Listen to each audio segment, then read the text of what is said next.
Qatar's Emir Tamim bin Hamad Al Thani met with Polish President Andrzej Duda last Friday. Qatar leads an ambitious foreign policy that goes beyond the small size of its borders. Will Poland do the same?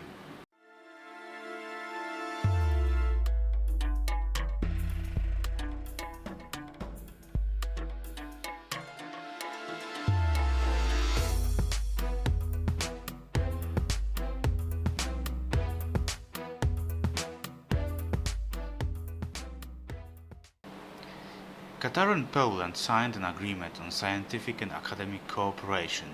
Both parties promise more investments and plan to work together in multiple sectors, among them shipbuilding, cybersecurity, and artificial intelligence. We've already been doing just that in the energy sector. Qatar is Poland's second biggest LNG provider after the US. The intensification of that was a topic of discussion at the leaders' private meeting. Qatar is among the smallest countries in the region. 2 million people live here, and the population of citizens is comparable to Sunderland, UK. So where's the interest coming from? The Emirates seems to be overambitious, but there is a logic to this madness.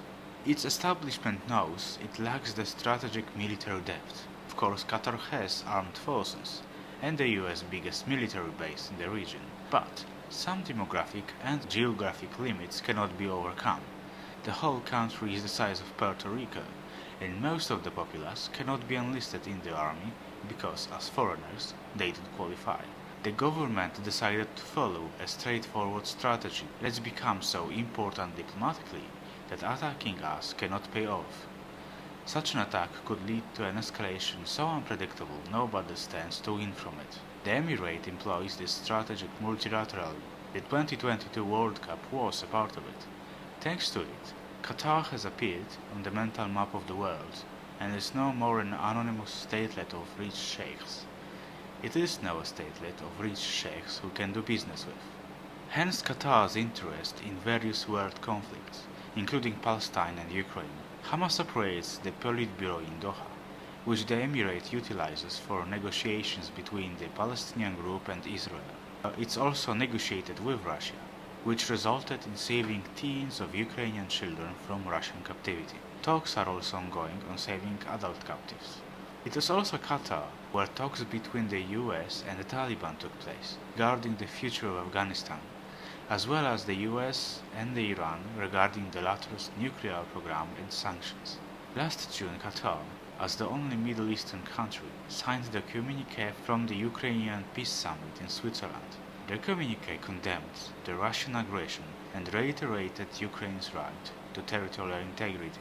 The Qataris seek good relations with the West, for whom it also wants to be a conduit to unfriendly regimes. What more, we are also a big market for Qatari energy sector. Incidentally, Russia is the Emirates' major direct competitor. When Europe finally decided to limit its addiction to Russian gas, Qataris rejoiced. The relationship became so cozy the Emirate became a major non-NATO ally, which is an official designation as one of a few in the region. The focus on diplomacy hasn't come out of nowhere. In 2017, Qatar became a lonely island in the Arab Sea, when its neighbors, led by Saudi Arabia, decided to boycott it for its purported support of terrorism and cozy relations with Iran. Qatar found help in Turkey at the time, which sent a group of 5,000 soldiers.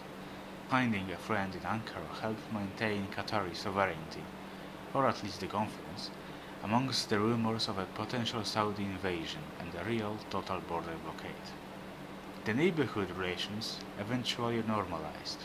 A bridge to Bahrain became again an item to discuss, planned for teens of years, but shelved in 2017.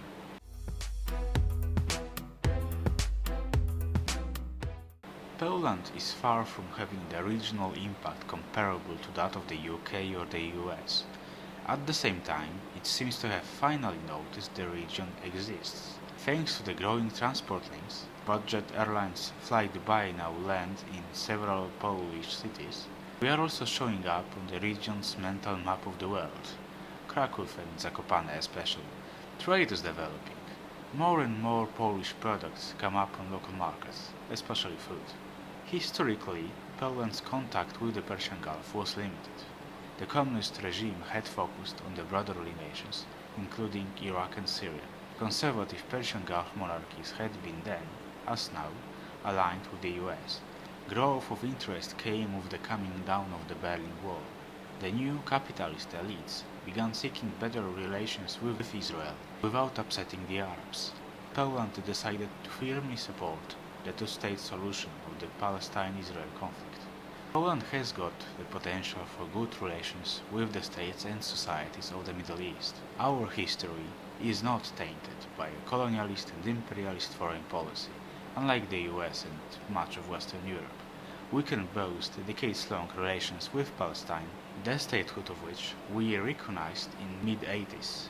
Representatives of our authorities have been visiting Ramallah, and a representative of the Palestine Authority have been visiting Warsaw. President Mahmoud Abbas came to Poland in 2016, and President Andrzej Duda came to Palestine in 2017. Both sides support each other diplomatically. For example, Palestine supported Poland's bid for non-permanent membership of the UN Security Council. In May this year, on the other hand, Poland supported Palestinian bid for permanent UN membership. It also offers humanitarian help for Palestinians in various forms. The lack of historical baggage, a certain openness to local issues, and our own experience of destructive colonialism and major political changes. Those are things worth highlighting in our relations with the Middle East. Historical memory of the region's societies goes much deeper than Europeans. The sense of humiliation stemming from the colonial era is still deeply felt. Peoples can understand that. For many, the imperialist era has never ended, and the avatar of contemporary Western imperialism is Israel in its policy of destroying Palestine. We then have a solid ground to create ourselves a position of a trustworthy partner for talks. Economical cooperation would also pay. Poland is getting rich fast, offers a big commercial market, a developed infrastructure, and a rich offer of firms and services. Arab states, on the other hand, in particular the Persian Gulf monarchies, are diversifying their economies, as well as international relations. The American influence is waning, although it's still huge. Still, China is becoming more important. Chinese car makes, such as Geely, are increasingly common on the Gulf streets. Will the buses from Solaris also crowd them?